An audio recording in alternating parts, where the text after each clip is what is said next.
महापुरुषों को जन्म दिया इस धरती ने, जगाने के लिए युग परिवर्तन को न दिया। इस धरती का आप तासीर कहिए कि आज भी यदि बिहार में किसी को कुछ शुरू करना होता है तो चंपारण ही आता है। महर्षि वाल्मीकि जी की तपोभूमि, महात्मा गांधी जी की कर्म भूमि रही, जहां से पूरे देश की दिशा और दशा बदल दी गई थी। कुछ तो है इस बिहार की धरती में जो चाहे महात्मा बुद्ध हो, चाहे महात्मा गांधी, शुरुआत यहीं से क्यों करते हैं लोग? कुछ ना कुछ तो है इस मिट्टी के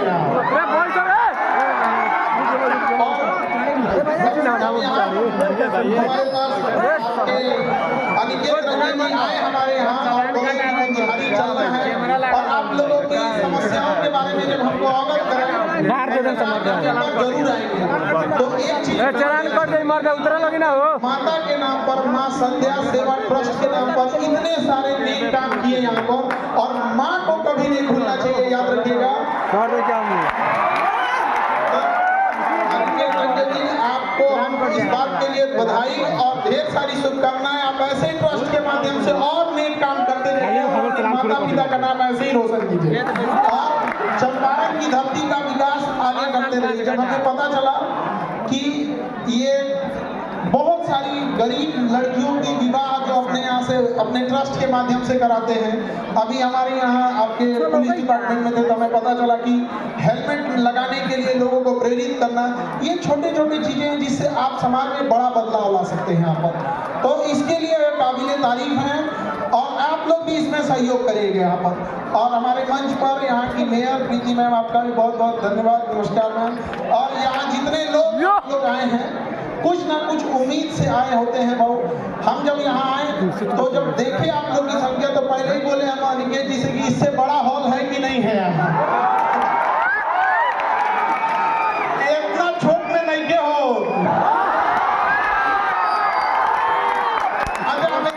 बोल के जानते नहीं कि अगली बार आए तो एक से बोर्ड वाले में तो लोग व्यवस्था करके रखिए। अनिकेत जी हम इस बात का वचन देके जाते हैं, बहुत जल्दी हम दोबारा आएंगे यहाँ पर। एक वक्त के लिए लगा ही नहीं कि हम कहीं दूसरे जगह आए हैं यहाँ पे। कसम बताते अगर कल क्लास नहीं रहता तो आज हम यहीं रुक जाते हैं।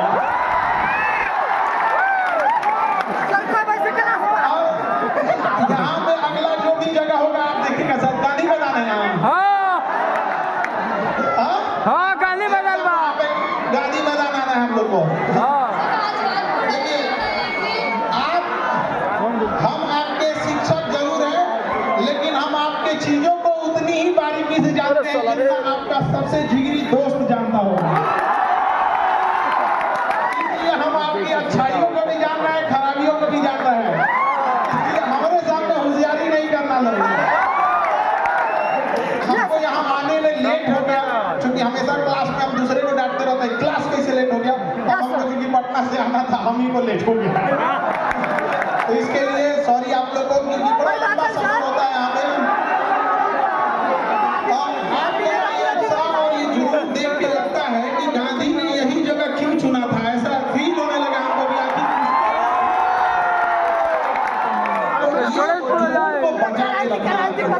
देखिए आप सब मिडिल क्लास से आए, आपने गरीबी को जिया, किताबों में नहीं पढ़ा। आप में बहुत सारे बच्चे होंगे जिनके माता पिता के ऊपर बहुत सारा कर्जा, किसी के घर में किसी की दीदी होगी जिसके शादी ब्याह करने के लिए होगा, बहुत सारी जिम्मेदारियां होंगी। आज भी देखिएगा ना, गांव में आप जाएंगे तो एक तल्ला घर ढलाया होगा और उसमें से पिलर का छड़ निकाल दिया होगा। उस बूढ़े बाप ने इस उम्मीद में कि उसका बेटा उसकी बेटी कामयाब होगी, अगला तल्ला ढलवा देगा। ऐसा होता है कि नहीं होता है? माँ बाप कोई बीमारी लिए रहते हैं, बूढ़े माँ बाप, लेकिन वो पैसा काट कर आपको दे रहे होते हैं पढ़ने के लिए कि मेरा बेटा मेरा बेटी कामयाब हो जाएगी ना, तो कामयाब हो जाएगा तो हम हमारे इलाज करा देंगे। वो इलाज के चक्कर में बीमारी तनी सा से बढ़ के ज्यादा हो जाता है। होता है कि नहीं होता है?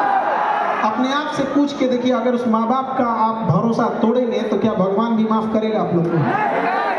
जब भी अगर आप गलत रास्ते पे भटके तो अपने बूढ़ी माँ की उस आंखों को देखिएगा जिसमें रोशनी अब कम हो गई होगी, लेकिन आपकी कामयाबी को देखने के लिए आज भी उसने अपनी आंख की रोशनी बचा के रखी है कि उसका बेटा, उसकी बेटी कामयाब होकर आएगी। और वो दौर चला गया जब केवल कामयाबी पर पुरुषों का अधिकार था, महिलाओं ने दिखा दिया कि छीन लेंगे अधिकार अगर नहीं दोगे तो यहाँ पर। और हमने रिक्वेस्ट भी किया है, महामहिम बिहार के राज्यपाल साहब से भी कहा है, और यहाँ पर इतने राजनीति से जुड़े आप लोग हैं, आप लोग से भी और आप सारे युवाओं से भी कहते हैं, नशा तो एक समस्या है, ये आप लोग फंसते जा रहे हैं। एक और हमने सुझाव दिया कि जो दहेज में गाड़ियां दी जाती है उसका नंबर प्लेट गुलाबी रंग का हो ताकि पता चले इसके बाप का नहीं है कि नहीं है। अरे कम से कम लहरिया कट मारे तो कोई कहे कि बाप का गाड़ी नहीं है तुम्हारे ससुर। आप ये चंपारण की धरती से कहते हैं कि इस मुहिम को यहाँ से फिर से चालू कीजिए कि जिस तरह महात्मा गांधी ने चंपारण के किसानों के लिए यहाँ के घटिया कानून को बदल दिया था, दहेज जैसे घटिया चीजों को उखाड़ फेंकिएगा आप लोग यहाँ पर। अरे अपनी हिम्मत अपने हाथ में बाजुओं में इतनी ताकत रखिए। आप बिहारी हैं जी, जो चाहे कमा के लीजिएगा, क्या जरूरत है किसी की बेटी के बाप को ढका के उससे दहेज लेना। और सामने से जब दहेज मिले तो ठुकरा के रख दीजिएगा। आप कहिएगा कि हमने इतना माँ बाप ने शिक्षा दिया है, अपने गुरुओं से इतना हमने आशीर्वाद त्याग किया है, और भुजाओं में इतनी ताकत है कि जो चाहे दिला सकते हैं, सम्मान से रखेंगे, चाहे एक ही रोटी खाएं, सूखी रोटी खाएं, लेकिन सब अपना सम्मान से समझौता नहीं करेंगे। हम सबके घर में आप देखिए, हम तो वो बदनसीब है जो हमारे घर में बहन नहीं, तो हमें बड़ा ताना मारा जाता था कि बहन उसी को देता है ऊपर वाला जो उसे पालने की औकात रखता है। तो हमने क्या किया ना, रक्षाबंधन में दुनिया में सबसे ज्यादा राखी हमें बांधी जाती है, और हम खुशनसीब है कि पूरी दुनिया में हमसे ज्यादा राखी किसी को नहीं बांधी जाती होगी। और जब राखी बंधवा लेते हैं ना, तो वही राखी लेके उठता नहीं है हाथ, और छत पे जाते हैं जब अंधेरा हो जाता है तब, और उस ऊपर वाले की ओर देख के थोड़ा चिढ़ाते हैं, का हो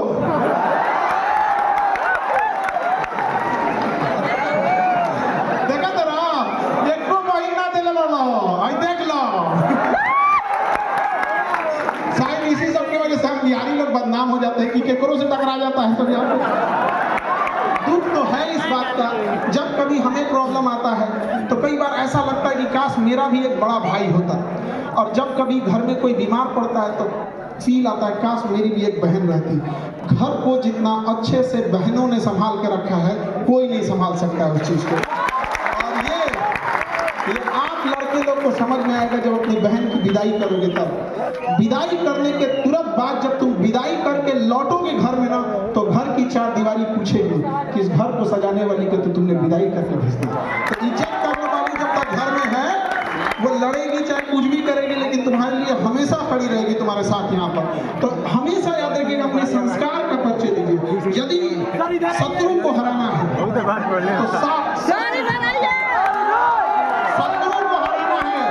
तो शस्त्र उठाना पड़ेगा, लेकिन समाज बदलना है तो हमें अपने शास्त्रों को उठाना पड़ेगा। हम अपने शास्त्र, तो हमें ये सारी चीजों को एक साथ लेके चलना है। माता पिता के भरोसा को कभी मत तोड़िए। अभी हमने देख रहे थे कि यहाँ बहुत सारे बच्चे नशा जैसे खराब चीजों में उलझते जा रहे हैं। आप समझो बाबू, नशा कोई एक दिन में लगने वाली लत नहीं होती है। आप इसे शुरुआत करते हो च्युइंगम से, आप इसे नॉर्मली छोटे से कैसे स्टार्ट कर देते हो, छोटे से च्युइंगम से, फिर उसके बाद छोटा सा जाते हो, कभी पार्टी फंक्शन में ले लिए कि किसी का शादी ब्याह है, कोई त्योहार है, किसी का रिजल्ट हो गया, मैं जीत गया। ये धीरे धीरे पहली दहलीज है आपके बर्बादी की, किसी को बर्बाद करने का। आपका दोस्त कहेगा कि दोस्ती के लिए ये नशा कर लो ना, उसी को कहिए दोस्ती के लिए तो छोड़ देना। अब उस दोस्त को एक कप नाली का पानी उठा के दीजिए, कहेगा दोस्ती के लिए पी ले। याद रखिएगा, ऐसे दोस्त लोहे के में लगे उस जंग के समान होते हैं, जो तब तक उस लोहे से चिपके रहते हैं जब तक उस लोहे का अस्तित्व न मिटा दें। ऐसे दोस्तों की जरूरत नहीं है। याद रखिएगा, बहुत ज्यादा गिनती के लिए मत रखिएगा। अरे दोस्त एक जैसा हो, एक ही हो, लेकिन कर्ण के समान हो, अपना हस्ती मिटा दिया दुर्योधन। अलग बात था कि दुर्योधन गलत था, लेकिन दुनिया आज भी मिसाल देती है कि दोस्त हो तो कैसा, ऐसा कोई दोस्त ना हो आपका कि जीवन बर्बाद कर दे आपको, धीरे धीरे आपको लत लगाएगा, फिर आप आदी हो जाएंगे उसके, फिर आप उसको पीने लगेंगे। जब आप शराब, गुटखा या किसी चीज में जब आपको आदत हो जाएगा, फिर धीरे धीरे आप उसके डिपेंडेंट हो जाएंगे। अब आपको नहीं मिलेगा तो परेशान हो जाएंगे। ये स्टेप समझो, स्टेप। तो डिपेंडेंट जब हो जाएंगे तो फिर अब आप उसके शिकार होंगे। डिपेंडेंट होने के बाद अब आप उसको, वो नशा अब आपको करेगा नहीं, फिर अब आप अगले स्टेप में जाओगे कि इंजेक्शन मारने के लिए, तो ये दुनिया भर का ये सब चीज होगी, ड्रग्स वगैरह। ये जब आप चले गए तो ऐसा मत सोचिएगा कि केवल आप बर्बाद होंगे, किसी माँ के आंखों का सपना टूटेगा आपकी इस नशे के चक्कर में, किसी के बाप का कॉलर सर से नीचे झुक जाएगा, किसी की पत्नी और उसके बाल बच्चों का पूरा भविष्य अंधकार में हो जाएगा। तो लात मारो ऐसे दोस्तों को जो आपको बिगाड़ देता है। जितना भी बड़ी गाड़ी देखोगे ना, फेरारी ले लो, रोल्स रॉयल ले लो, ये बड़ी बड़ी जो गाड़ियां होती हैं करोड़ों की, इसमें ज्यादा सीट नहीं होता है। जानते हो क्यों? उसको पता है कि जिसको खरीदने की औकात होगी उसके ज्यादा दोस्त नहीं होंगे, है कि नहीं? बदलिए इस समाज को। आप लोग युवा हैं, अगर नहीं बदल सकते हैं तो धिक्कार हो जाएगा ऐसे युवाओं के ऊपर। अपने आप को बदलिए, इस गरीबी से निकलिए। आपको यही एक एज है, ये आपके जीवन का सबसे बहुमूल्य एज है। इस एज को मत गवाइए, अपना पूरा जी जान लगा के झोंक दीजिए इस चीज को पढ़ने में। देखिए, किसी के माता पिता गरीब होंगे, किसी के माता पिता मिडिल क्लास होंगे, तो ये मत देखिए आपके माता पिता गरीब हैं या कैसे। आप गरीब घर में पैदा होंगे तो आपका कोई गलती नहीं है, लेकिन अगर आपके माँ बाप गरीब घर में मर गए तो केवल आपका दोष है। इसलिए जी जान लगा दीजिए। और क्यों नहीं कर सकते आप? सबके जीवन में संघर्ष आता है, याद रखिएगा। जिस पत्थर पे छीनी हथौड़ी का चोट नहीं पड़ता है, वो पत्थर कभी भगवान की मूरत नहीं होती है। तो जीवन में यदि आपको तकलीफ हो रहा है तो याद रखिएगा, ऊपर वाला आपको पत्थर जैसे शरीर को काट के मूरत बनाना चाह रहा है। भागिए नहीं इस चीज से, कुछ देर बर्दाश्त कर लीजिए, फिर लोग आपको पूजने आएंगे वहां पर और बुलंदी के शिखर पे चले जाइएगा। लेकिन कभी अपने अंदर अहंकार मत लाइएगा। अहंकार तो रावण का नहीं बचा, तो हम लोग कौन डेगची के मसाला है? किसी का अहंकार नहीं बच सका यहाँ पे। हमेशा सोचिएगा कि आपका जीवन दूसरों के काम आ सकता है कि नहीं। यदि आपका जीवन केवल आपके काम आ रहा है तो आप नर के रूप में, मानव के रूप में जन्म जरूर लिए हैं, लेकिन आप एक पशु के समान हैं। क्योंकि जानवर की पहली पहचान होती है, वो केवल अपने लिए सोचता है, कभी जानवर को नहीं देखेंगे बांट के खाएगा। लेकिन ये मानव होने का पहला सबूत है कि दूसरे के तकलीफ में उसे तकलीफ होती है, दूसरे के पीड़ा से उसे अपनी पीड़ा होती है। आज देखिए, हमारा समाज में किसी के साथ जघन्य अपराध हो जाता है, कुछ हो जाता है, तो हम एक मानव होने के नाते उसके साथ सहानुभूति रखते हैं। लेकिन इसी मानव के बीच में कई बार दरिंदगी जैसी घटनाएं हो जाती हैं। तो ये सब चीजों को हम और आप युवा ही इस चीजों को बदल सकते हैं। और युवा ही कहीं भी जाएगा तो चेंजिंग ला सकता है, बशर्ते वो गलत डायरेक्शन में ना चला जाए। आज का युवा जो हो गया है, 1.5 GB डाटा 4 बजे तक खत्म कर देगा। क्या मतलब?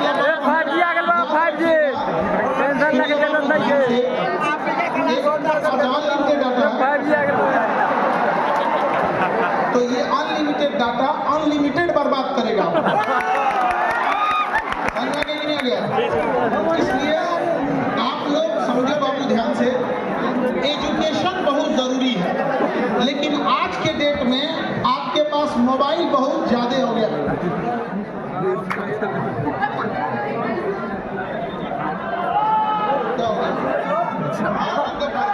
अरे फंस गया तो कौन सी, हमको तो हीरो है कैमरा करना से मतलब। अजब आ रहा, हम लोग को ये कोई इधर से इधर फंस गया तो कर रह गया ऐसे लोग। हम लोग को ना सेलिब्रिटी आदमी, हम लोग शिक्षक है। शिक्षक का सबसे बड़ा ताकत होता है कलम। तो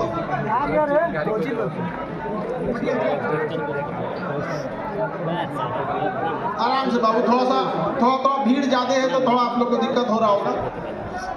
हाँ, होते रहते। चलिए आप लोग यहाँ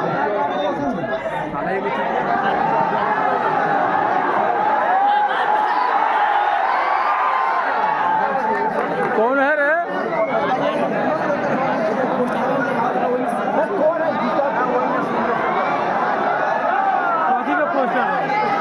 पार्टी का पोस्टर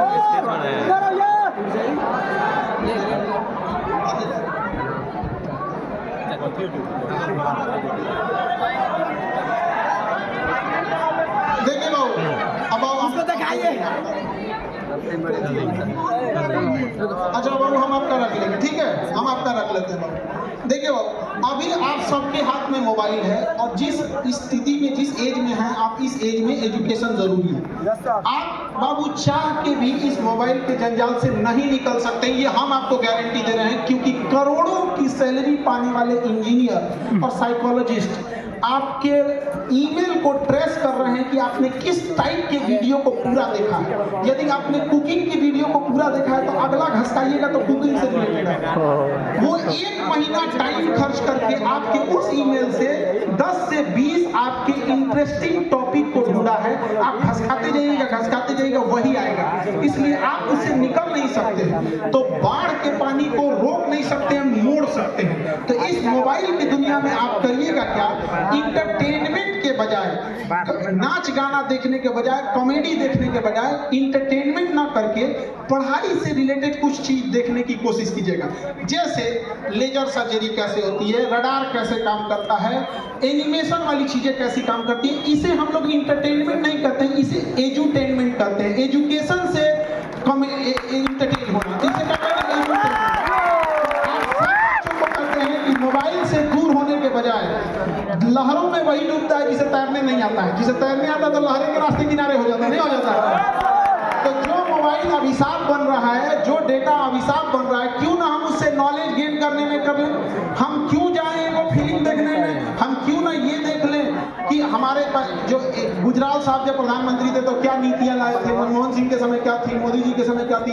अगर आपको इसमें इंटरेस्ट नहीं है तो इंटरनेशनल रिलेशन देखिए, साइंस देखिए, किसी भी चीज को देखिए, बस आप उसको इंटरटेनमेंट में मत जाने दें।